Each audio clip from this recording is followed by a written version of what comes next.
வணக்கம். இன்னைக்கு நாம ஒரு மிக முக்கியமான வரலாற்று அலசலுக்குள்ள போக போறோம். ஓகே, நேரா விஷயத்துக்கு வருவோம். இது வெறும் மொழி பற்றியதோ இல்ல சினிமாவை சுற்றியோ நடக்கிற விஷயம் மட்டும் கிடையாதுங்க. தமிழ்நாட்டுல நடந்த ஒரு மாபெரும் அரசியல் புரட்சிய பற்றியது. சரி, உள்ள போலாமா?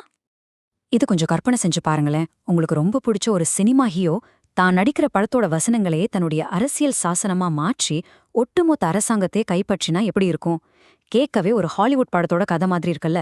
ஆனா தமிழ்நாட்டுல இது வெறும் கற்பனை இல்லைங்க, இதுதான் உண்மையான வரலாறு. இவ்வளவு பெரிய மாற்றத்துக்கு ஆணிவேரா இருந்தது எது தெரியுமா? அதுதான் தமிழ் மொழியின் மேல அந்த மக்களுக்கு இருந்த ஆழமான பற்று. தமிழ் மொழியோட பரிணாம வளர்ச்சின்னு பாத்தீங்கன்னா அது ரொம்பவே ஆச்சரியமானது. கிமு 300ஆம் ஆண்டிலேயே பழங்கால தமிழ் நூல்களுக்கான சான்றுகள் நமக்கு கிடைச்சிருக்கு. யோசிச்சு பாருங்க, இந்த மொழியோட தொன்மைக்கு இணையா உலகத்துல வேற சில மொழிகளை மட்டுமே சொல்ல முடியும்.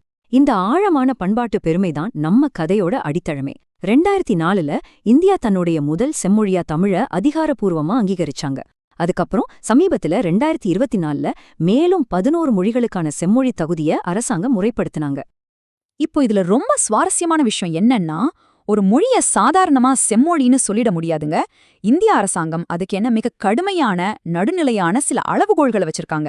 அதாவது 1500 முதல் 2000 ஆண்டுகள் பழமையான ஆவணங்கள் இருக்கணும். தலைமுறையா மக்கள் கொண்டாடுற இலக்கிய பாரம்பரியம் இருக்கணும். அதோட உரைநடை, கல்வெட்டுச் சான்றுகளும் கண்டிப்பா தேவை. இத்தனை தகுதிகளையும் தாண்டி தான் தமிழ் தன்னுடைய வரலாற்றுச் சிறப்பை அதிகாரப்பூர்வமா நிலைநிறுத்தியிருக்கு.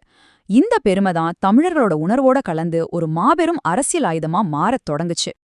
இந்த பழங்கால மொழி பெருமைய நவீன அரசியலோட எப்படி இணைச்சாங்க அப்படிங்கிறது தான் இங்க நடந்த ரொம்பவே புத்திசாலித்தனமான நகர்வு. திராவிட முன்னேற்றக் கழகத்தோட நிறுவனரான திரு சி.என். அண்ணாதுரை அவர்கள் 1962ல நாடாளுமன்றத்துல திராவிட இனம் அப்படிங்கிறத வரையறுத்து ஒரு வரலாற்று சிறப்புமிக்க உரையை நிகழ்த்தினார். மொழிப்பற்று எப்படி ஒரு நவீன அரசியல் அடையாளமா மாறிச்சு அப்படிங்கறத அவரோட உரை ரொம்ப தெளிவா காட்டியது. இந்த அடித்தளத்திலிருந்து தான் சினிமா அப்படிங்கிற அந்த சக்தி வாய்ந்த ஊடகம் ஒரு மாபெரும் அரசியல் ஆயுதமா உருவெடுக்க ஆரம்பிச்சுது. இப்போ உங்களுக்கு ஒரு சந்தேகம் வரலாம். ஒரு திரைக்கதை ஆசிரியர் எப்படி ஒரு மாநிலத்தோட ஆட்சியை கைப்பற்ற முடியும்? சுவாரஸ்யமான கேள்வி இல்லையா?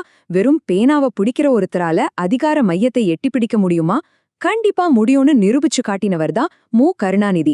நம்ம கதையோட முதல் நாயகனான சித்தாந்தங்களின் சிற்பியா வலம் வந்த இந்த எழுத்தாளர் கருணாநிதியோட பயணத்தை இப்போ பார்க்கலாம். அவருடைய அரசியல் எழுச்சி ரொம்பவே அசுரத்தனமானது. 1952ல வெளியான பராசக்தி திரைப்படத்தின் மூலியமா தன்னுடைய அனல் பறக்கும் வசனங்களால ஒட்டுமொத்த தமிழ்நாட்டையுமே திரும்பி பார்க்க வச்சார் கருணாநிதி. திராவிட சித்தாந்தங்களை மக்கள்கிட்ட கொண்டு சேர்க்கிற மாபெரும் கருவியா அந்த படம் அமைஞ்சது.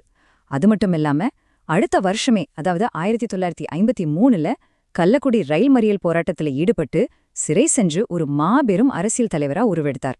1957ல குளித்தலையில தன்னுடைய முதல் தேர்தல் வெற்றியை பதிவு செஞ்ச அவர் தன்னுடைய கூர்மையான அரசியல் வியூகங்களால 1969ல முதலமைச்சர் நாற்காலியையே சென்றடைந்தார். வெறும் திரைப்பட வசனங்கள் எப்படி ஒரு மாபெரும் அரசியல் கட்சியை வளர்க்க பயன்பட்டது என்பதற்கு இது ஒரு அட்டகாசமான உதாரணம். அப்போ இதுல மிக முக்கியமான விஷயம் என்னன்னா, கருணாநிதியோட ஆளுமை தத்துவம் அப்படிங்கிறது இந்த ஒற்றை வரியில தான் அடங்கியிருந்தது. மாநிலத்தில் சுயாட்சி, மத்தியில் கூட்டாட்சி. இந்தியாவோட கூட்டாட்சி அமைப்புல மாநில உரிமைகளுக்காக அவர் தொடர்ந்து குரல் கொடுத்தார். சமூக நீதியை நிலைநாட்டுறது, இடஒதுக்கீடு, பெண்களுக்கான சொத்துரிமை என பல முற்போக்கான திட்டங்களை செயல்படுத்தி தன்னுடைய அரசியல் சித்தாந்தத்தை வெறும் வார்த்தைகள்ல மட்டும் சுருக்கிக்காம அதை நேரடியா ஆட்சியிலையும் அவர் பிரதிபலிச்சு காட்டினார். சரி, இப்ப நம்ம கதையோட அடுத்த நாயகனான நக்ஷத்திரம் எம்.ஜி. ராமச்சந்திரன், அதாவது நம்ம எம்ஜிஆர் அவர்களை பத்தி பாப்போம். அண்ணாதுரையோட அரசியல் முழக்கங்களும் கருணாநிதியோட வசனங்களும் ஒரு பக்கம் இருக்க, எம்ஜிஆர் தன்னுடைய திரைப்பட பாடல்கள் மூலமா நேரடியா சாமானிய மக்களை சென்றடைந்தார்.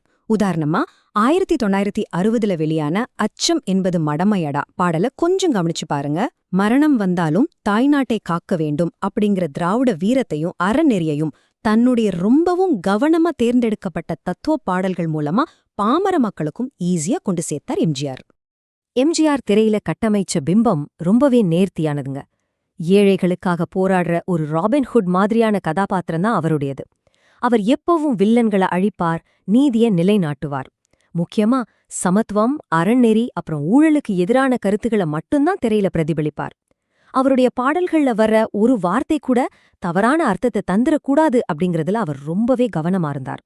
ஒடுக்கப்பட்ட மக்களோட கனவுகளை திரையில பிரதிபலிச்சதன் மூலமா அவர் அவர்களுக்கு ஒரு கடவுளுக்கு நிகரான பிம்பமாவே மாறினார்.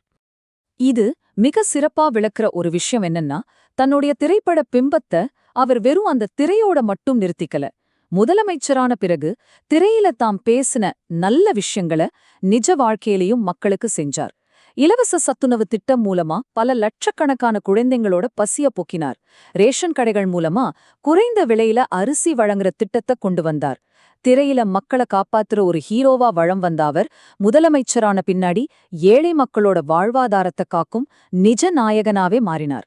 இதுதாங்க அவருடைய அந்த அபாரமான வெற்றியோட ரகசியமே. ஒரு காலத்துல நெருங்கிய நண்பர்களாயிருந்த இந்த இருவர் தான் பிற்காலத்துல தமிழ்நாட்டோட அரசியல் களத்தையே இரண்டா பிரிச்சாங்க. திமுக அப்புறம் அதிமுக அப்படிங்கிற இந்த ரெண்டு துருவங்கள் தான் கடந்த அரை நூற்றாண்டுகளா தமிழ்நாட்டை ஆண்டு வருது. ஒரு பக்கம் கருணாநிதி சமூக சீர்திருத்தங்கள் மற்றும் மாநில சுயாட்சியை முன்னிறுத்தின சித்தாந்த போர் வீரர், மறுபக்கம் எம்ஜிஆர் சாமானிய மக்களுக்கான நலத்திட்டங்களை செயல்படுத்தின ஈடு இணையற்ற மக்கள் நாயகன். இந்த ரெண்டு ஆளுமைகளுமே சினிமா அப்படிங்கிற அந்த சக்தி வாய்ந்த கருவியை கையில எடுத்து ஒட்டுமொத்த தமிழ்நாட்டின் தலைவிதியே மாற்றி எழுதினாங்க அப்படிங்கறத நம்ம ரொம்ப நடுநிலையா பார்க்க முடிகிறது. இறுதியா ரொம்ப சுவாரஸ்யமான ஒரு கேள்வியோட இந்த அலசல நாம நிறைவு செய்வோம். அரசியல் அப்படிங்கிறது உண்மையிலே ஒரு மாபெரும் நாடகம்னா, இங்க அதிகாரத்தை நிஜமா நிர்ணயிப்பது யார்?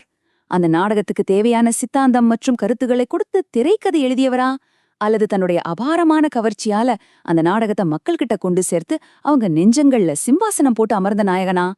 கலை, மொழி, அப்புறம் அரசியல், இது மூணும் எப்படி ஒன்றோடொன்று கலந்து ஒரு மாநிலத்தோட வரலாற்றையே வடிவமைக்க முடியும் அப்படிங்கிறதுக்கு திராவிட அரசியல் ஒரு தலைசிறந்த உதாரணம். இந்த ஒரு ஆழமான சிந்தனையோட நான் உங்ககிட்ட இருந்து விடைபெறுகிறேன். நீங்களும் இத பத்தி கண்டிப்பா யோசிச்சு பாருங்க. மீண்டும் ஒரு சுவாரஸ்யமான அலசலில் சந்திப்போம்.